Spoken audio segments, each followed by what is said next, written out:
요즘 한국 사회를 떠들썩하게 하는 사건 하나를 꼭 집어 얘기하라면 아마 김호중이라는 트로트 가수의 그런 교통사고일 것입니다. 교통사고를 내고 정차해 있는 차를 들이받고 또 반대편에서 오는 차와 정면 추돌했는데 그 사고 현장에서 도주를 해버렸어요. 그래서 이 뺑소니 사건은 검사 구형으로 최소한 5년 이상의 그런 중벌이라고 합니다. 중죄라고 해요. 그런데 운전자 박하치기도 하고 또 뭐 거짓 진술, 증거 인멸 등등 여러 가지 혐의까지 받고 있고, 이 범죄 사실을 은폐하기 위해서 또 매니저까지 앞세워서 허위 자수도 또 시도했다고 하죠. 죄질이 아주 불량합니다. 그래서 지금 구속 수사를 받고 있는 가운데 있습니다. 이 가수가 누군지 모르겠지만 굉장히 유명한 가수고 또 많은 분들이 그의 노래를 좋아한다고 이야기를 들었어요.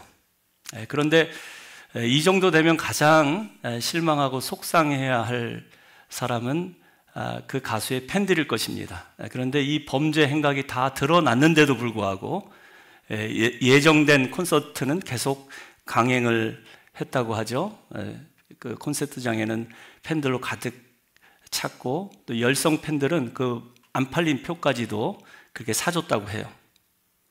더 나아가서 김호중을 정치적으로 이용하지 말라, 구속은 기각시켜달라, 그렇게 서명운동까지 벌였다고 합니다.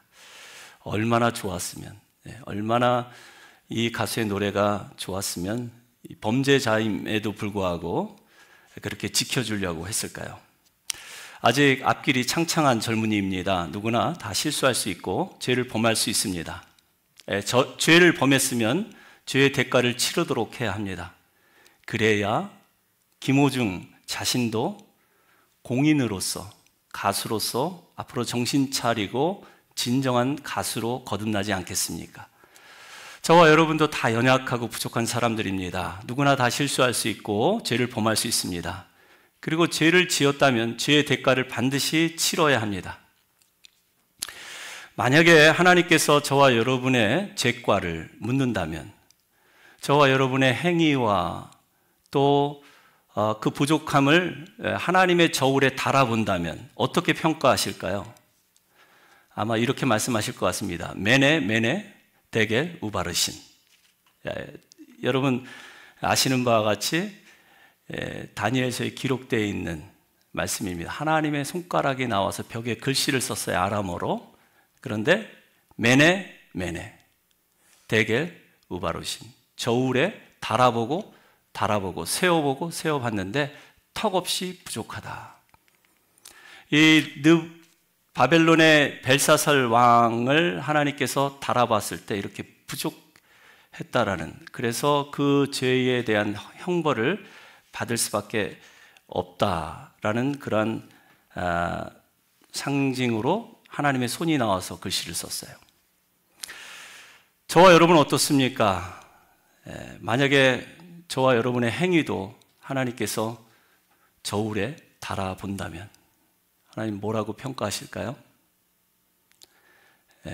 턱없이 부족한 우리가 아니라 하나님 보시기에 됐다, 이 정도면 됐어, 우리의 믿음을 인정할 수 있는 그런 날이 오기를 축원하여 드립니다. 여러분, 그래서 우리의 믿음이 성장해야 돼요. 우리의 인격도 성장해야 합니다. 영성도 깊어져야 돼요. 그래서 하나님께서 그날에 평가하실 때 이 정도면 됐어, 합격, 그렇게 인정받을 날이 올 수 있기를 축복합니다. 그런데 우리의 현실은 어떻습니까? 10년, 20년, 아니 30년, 40년 신앙생활을 했는데도 불구하고 느는 건 뭐예요? 나이만 늘고 주름살만 늡니다. 우리의 믿음은 늘지가 않아요. 아니 오히려 주님을 처음 만났을 때의 그 첫사랑의 기쁨, 그 감격을 우리가 그리워합니다. 여러분, 이 세상의 모든 것들은 시간이 지나면 다 성장하고 다 성숙하는데 왜 우리의 신앙은 아무런 변화가 없습니까? 결론부터 말씀드리면 죄 때문에 그렇습니다. 우리 안에 내재하고 있는 죄, 우리 안에 깊이 뿌리내린 그 죄성이 우리의 믿음을 옥죄고 있어요. 우리의 믿음이 성장하지 못하도록, 성숙하지 못하도록 방해하고 있다는 것입니다. 그런 의미에서 오늘 우리가 읽은 시편 51편, 우리가 너무나 잘 아는 다윗의 시인데요, 이 시편은 우리의 믿음을 돌아보게 합니다. 하나님과의 관계를 점검하게 합니다. 우리와 하나님과의 관계 지금 어떤가? 혹시 멀어지지 않았는가? 하면 이 시편 말씀을 우리가 읽고 묵상하면서 그 자리에서 무릎을 꿇어야 합니다. 그래서 정말 주님, 주의 성령을 내게서 멀리하지 마옵소서. 내 안에 거룩한 영을, 정직한 영을 창조하시고 나를 새롭게 하여 주옵소서. 이렇게 고백할 수 있는 저와 여러분 되시기를 바랍니다. 시편 51편의 표제는 말씀드린 것처럼 다윗이 쓴 시예요. 여러분, 우리는 다윗이 어떤 사람인지 잘 압니다. 하나님 마음에 합한 자, a man after God's own heart. 사도행전 13장 22절에 하나님이 인정해 주셨어요. 사람이 인정한 것이 아닙니다. 하나님, 당신께서 다윗을 볼 때 그는 내 마음에 합한 자다. 그렇게 인정한 사람입니다. 그런데 오늘 이 시가 쓰여진 시기는 그 밑에 부제를 보시면 다윗이 밧세바와 동침한 후 선지자 나단이 그에게 찾아왔을 때, 그러니까 다윗이 하나님 앞에 범죄했을 때 지은 시, 그러니까 하나님 앞에 회개하고 또 참회할 때 지은 시라는 것이죠. 오늘 본문에 우리가 다윗의 이 기도를 들으면서 다윗이 얼마나 심각한 죄를 저질렀는가, 다윗의 죄질도 그 누구 못지않게 아주 불량합니다. 남의 아내를 데려다가 간음을 할 뿐만 아니라 누구처럼 운전자 바꿔치기도 하고 거짓 진술 증거 인멸을 위해서 결국 살인죄까지 저지르게 됩니다. 이런 사람은 검사 구형으로는 사형에 해당될 수 있겠죠. 그렇다면 왜 하나님 마음에 합한 자, 하나님께서 인정하신 그런 믿음의 사람이 이렇게 엄청난 죄를 저질렀을까? 우리는 시편 51편의 배경이라 할 수 있는 사무엘하 11장을 들여다봐야 합니다. 거기에 1절에 보면 이렇게 기록이 되어 있어요. 그 해가 돌아와 왕들이 출전할 때가 되매. 인근에 있는 국가들을, 나라들을 하나씩 하나씩 점령하고 있을 때, 곧 이스라엘이 태평성대를 누리고 그리고 강성할 때입니다. 보통 왕들은 전쟁을 하게 되면 맨 앞자리에서 부하들의 사기를 돋우기 위해서 맨 앞자리에 서서 전쟁을 친히 이끌어갑니다. 그런데 이상하게도 다윗이 나가지를 않아요. 요압 장군과 이스라엘 군대만 보냅니다. 아마도 다윗이 나가지 않을 정도로 이스라엘이 아주 강성하고 싸우면 이길 것이라는 그런 확신이 있기 때문에 그렇지 않은가 생각을 해보죠. 여러분, 이렇게 지금 이스라엘이 태평성대를 누리고 다윗이 싸울 때마다 승승장구를 할 수 있는 것은 하나님의 전적인 은혜입니다. 하나님께서 함께 하셨기 때문에 그 모든 대적을 물리쳐 주신 줄로 믿습니다. 여러분, 여러분의 가정이 평안하고 우리 교회가 평안하다면 그것도 하나님의 은혜임을 믿으시기 바랍니다. 그런데 위기는 우리가 평안할 때, 모든 것이 형통할 때, 우리가 승승장구할 때, 그때 위기가 찾아온다라는 거예요. 2절에 보면 다윗이 저녁 때, 다윗이 그의 침상에서 일어나. 아침에 일어나지 않고 저녁 때 일어났다. 추론할 수 있겠죠? 그러니까 낮잠을 자고 느지막이 저녁 때 일어났다는. 그리고 왕궁 옥상에서 거닐다가 그곳에서 보니 한 여인이 목욕을 하는데 심히 아름다워 보이는지라. 여러분, 이 설명이, 지금 이 묘사가 지금 다윗의 영적인 상태가 얼마나 심각한가를 우리에게 암시하고 있는 대목이 아닌가. 여러분, 한밤중에 일어나서 왕궁 옥상에서 거닐다가 남의 집 여인네가 목욕하는 장면을 포착한 거예요. 근데 그 모습이 심히 아름다워 보였대요. 여러분, 이게 아름다워 보일 일입니까? 일국의 왕으로서, 전체 군대 통수권자로서 지금 군사들은 전쟁터에서 목숨 걸고 나라와 왕을 위해서 싸우고 있는 이때에 왕이 출전해야 되는데 출전도 하지 않고 낮잠을 길게 자고 나서 남의 집 여인네가 목욕하는 장면 보고 그게 아리따워 보였대요. 정말 영적인 사람은, 정말 영적으로 깨어있는 사람이라면 어떻게 했을까요? 그 장면을 보고 그 순간 눈을 질끈 감았을 것입니다. 그것도 모자라서 자기 뺨을 때리고 내가 지금 뭘 본 거야? 다윗 정신 차려! 하고 찬물을 끼얹었을 수도 있을 것입니다. 그런데 다윗은 그렇게 하지 않았어요. 어떻게 합니까? 그 다음에 더 대범하게, 더 구체적으로 범죄를 도모합니다. 일단 사람을 보내서 그가 누구인지를 알아보게 해요. 사람이 가서 알아보니까 누구예요? 햇사람 우리아의 아내. 그런데 햇사람 우리의 아내 밧세바가 아니니까 라고 의문문으로 기록되어 있습니다. 왕이 지금 뭘 원하고 있는지 잘 알고 있어요. 저 여자를 데려와라.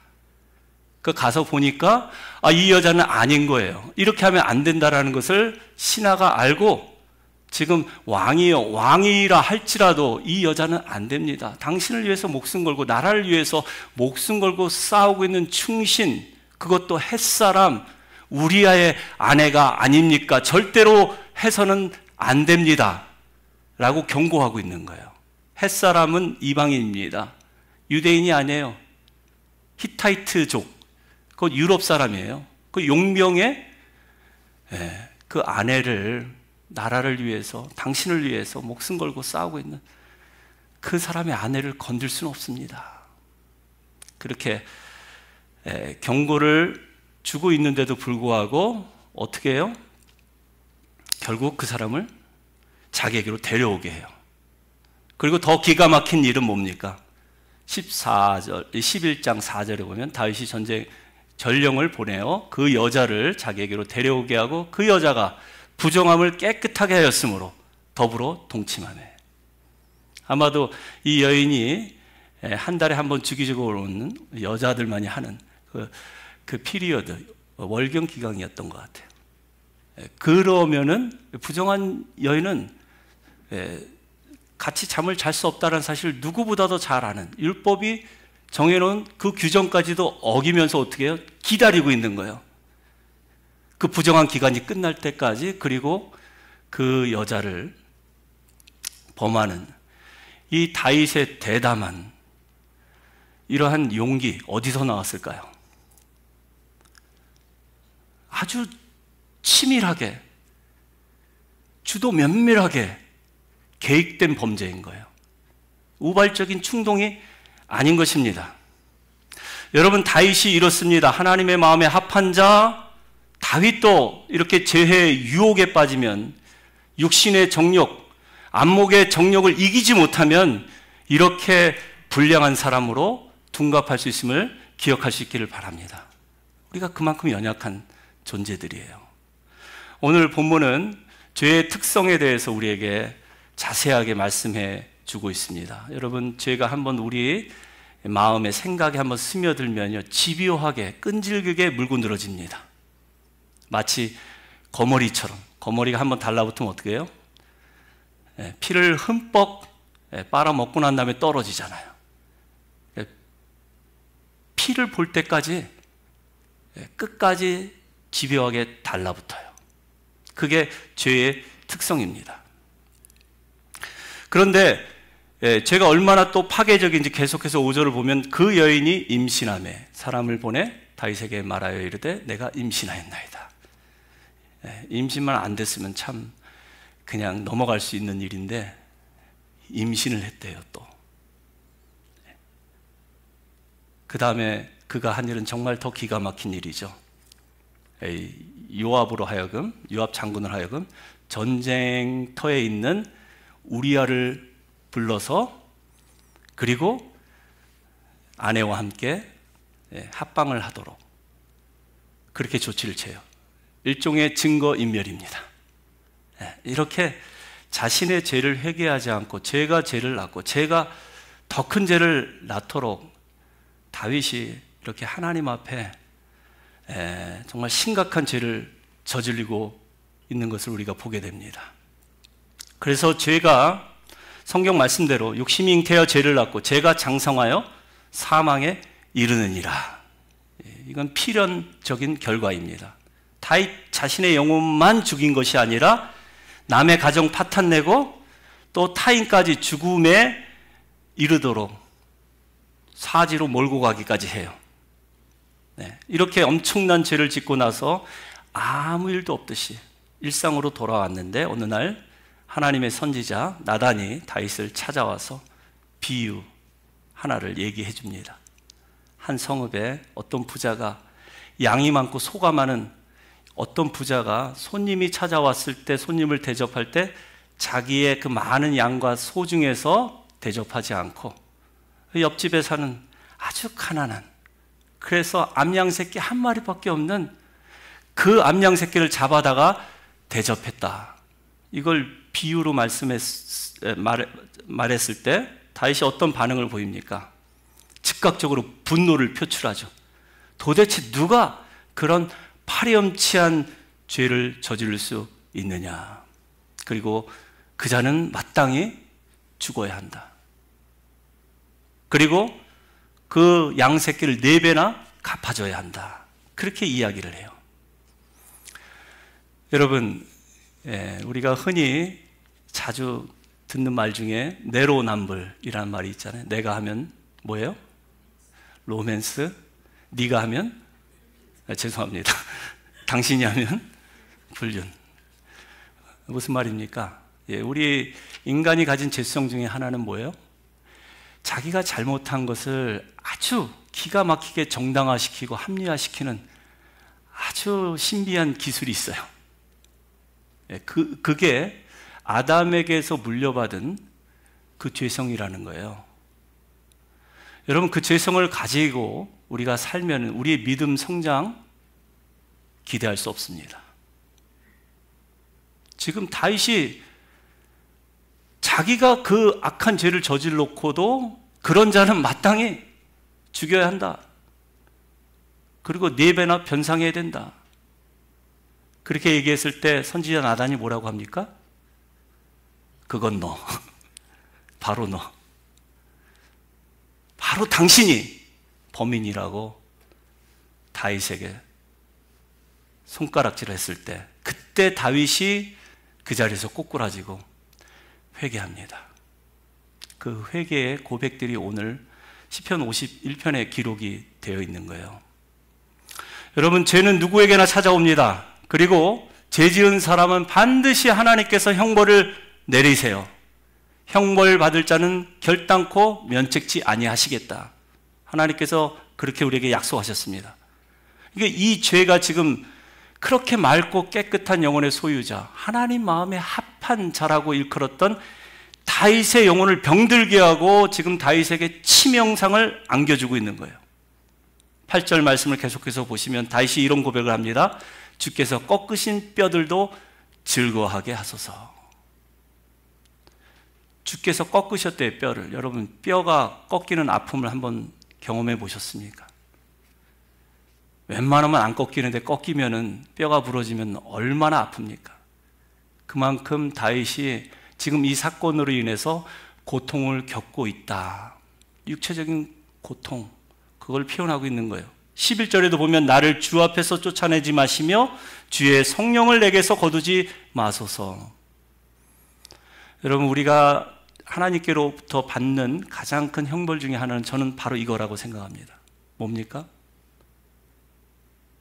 하나님의 성령이 내게서 떠날까 봐 지금 두려워서 벌벌 떨고 있는 다윗의 모습. 기도해도 하나님이 안 계신 것 같고 하나님께서 내 기도에 응답하시지 않는 것 같은 하나님의 임재가 전혀 느끼지 않는 그런 영적인 상태. 그게 우리에게 가장 큰 불행이에요. 지금 다윗이 그걸 지금 호소하고 있는 거예요. 그 다음에 또 12절에 보면 주의 구원의 즐거움을 내게 회복시켜 주시고 자원하는 심령을 내게 주사 나를 붙드소서.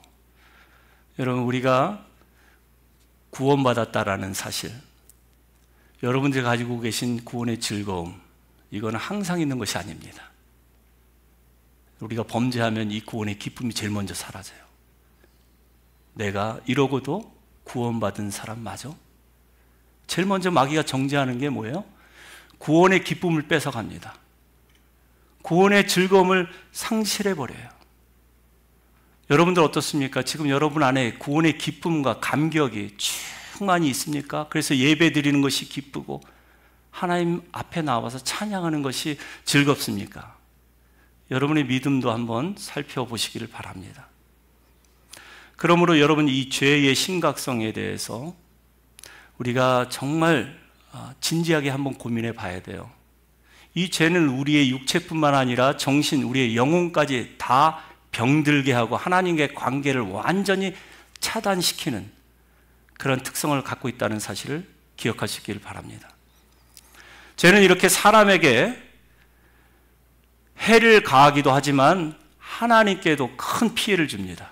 그래서 사무엘사 12장 14절은 이런 고백을 해요. 다윗의 범죄함으로 인해서 하나님의 원수가 크게 비방할 거리를 얻게 하셨으니. 다윗이 진 죄인데 비방은 누가 받아요? 하나님이 받는 거예요. 자녀가 잘못하면 비방은 누가 받아요? 부모가 받는 거예요. 크리스찬이 잘못하면 하나님이 욕을 얻어먹습니다. 그래서 여러분, 죄는 무엇보다도 누구보다도 하나님을 아프게 합니다. 여러분, 하나님께서 이렇게 아프신 적이 있었을까요? 철없던 시절, 다윗이 양치기 시절 때 하나님께서 이렇게 아프셨을까요?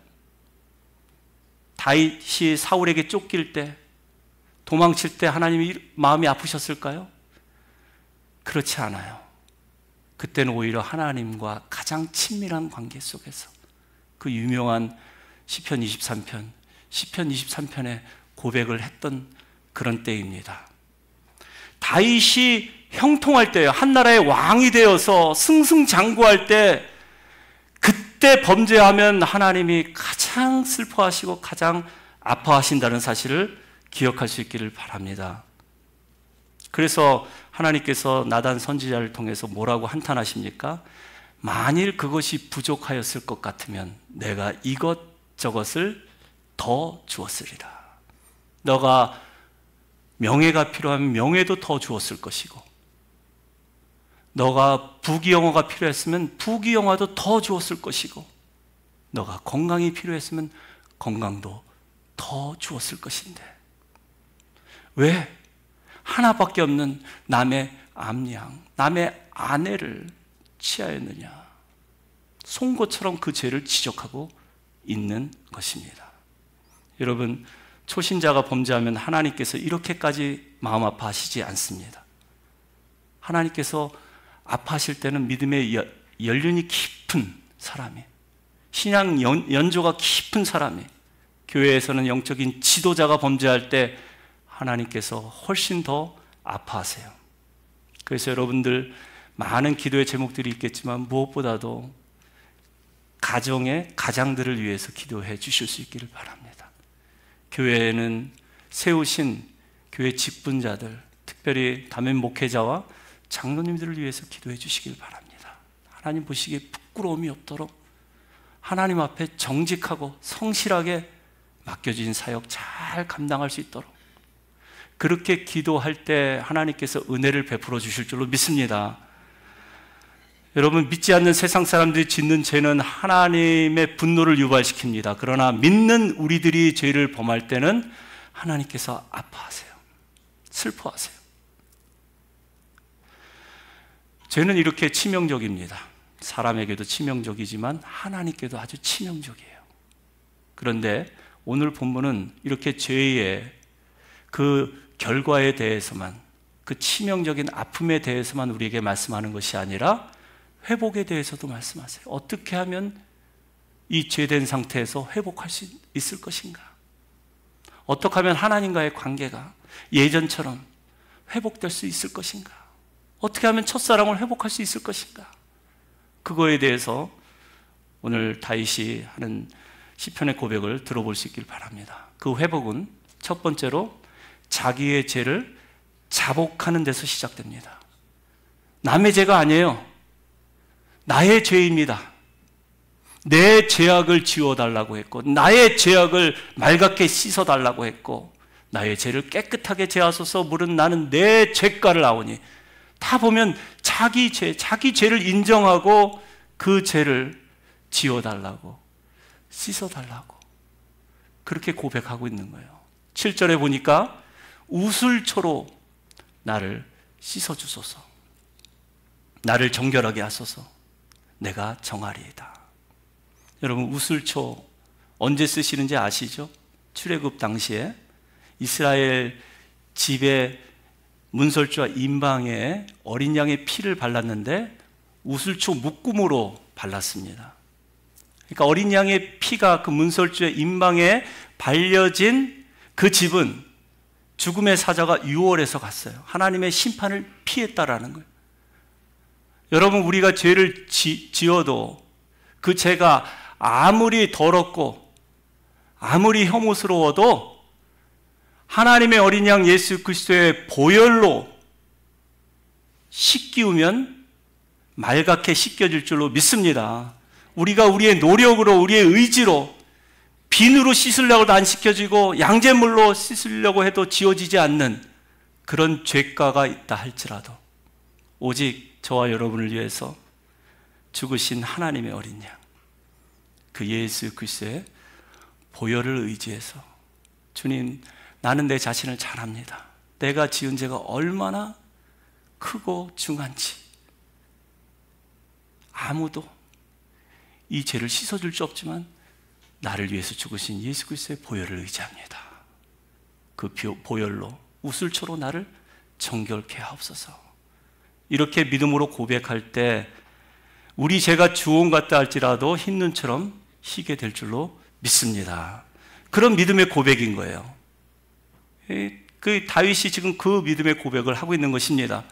자기는 마땅히 죽어, 마땅하지만 그럼에도 불구하고 주님께서 우슬초로 씻어주시면 나는 정하게 될 줄 믿습니다. 하나님의 은혜와 긍휼을 구하는 것이죠. 여러분, 우리 실수할 수 있어요. 범죄할 수 있어요. 그러나 그 실수하고 범죄한 순간이라도 늘 기억할 수 있기를 바랍니다. 하나님의 은혜를 구하세요. 하나님의 긍휼을 구하실 수 있기를 바랍니다. 회복은 또한 간구를 해야 합니다. 여러분, 우리가 기도할 때 중요한 것은 회개만 하는 것이 아니라, 회개로 끝내는 것이 아니라 이제는 간구를 해야 돼요. 리퀘스트, 하나님께 뭔가를 아뢰어야 합니다. 다윗은 9절에 보면 주의 얼굴을 내 죄에서 돌이켜달라고 간구했어요. 이제 주님의 낯을 나에게 비춰주십시오.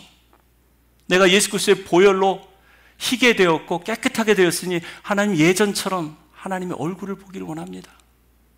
또 11절에 보니까 나를 주 앞에서 쫓아내지 마시며 주의 성령을 내게서 거두지 마소서. 자, 가장 중요한 간구죠. 성령이 떠나지 않기를 지금 간구하고 있는 것입니다. 여러분, 물론 우리가 죄를 자복하면, 회개하면 하나님은 미쁘시고 의로사 우리를 모든 불의에서 깨끗게 해주실 것입니다. 용서해 주세요. 용서해서 그치면 안 된다라는 거예요. 이제는 더 나아가서 하나님과 친밀한 관계를 위해서 간구해야 한다는 거예요. 친밀한 관계 어떻게 우리가 하나님과 가질 수 있어요? 내 의지로, 내 노력으로? 안 돼요. 힘으로도, 능으로도 되지 않고 오직 나의 영으로 되느니라. 성령을 구하실 수 있기를 바랍니다. 성령의 충만함을 구하시고 성령의 기름 부으심을 사모할 수 있기를 바랍니다. 그리고 10절에 보면 내 속에 정한 마음을 창조하시고 내 안에 정직한 영을 새롭게 하소서. 여러분, 여기서 우리가 주목해야 될 단어가 뭐냐면 창조라는 동사입니다. 이 창조 행위는 하나님만이 할 수 있는 행위죠.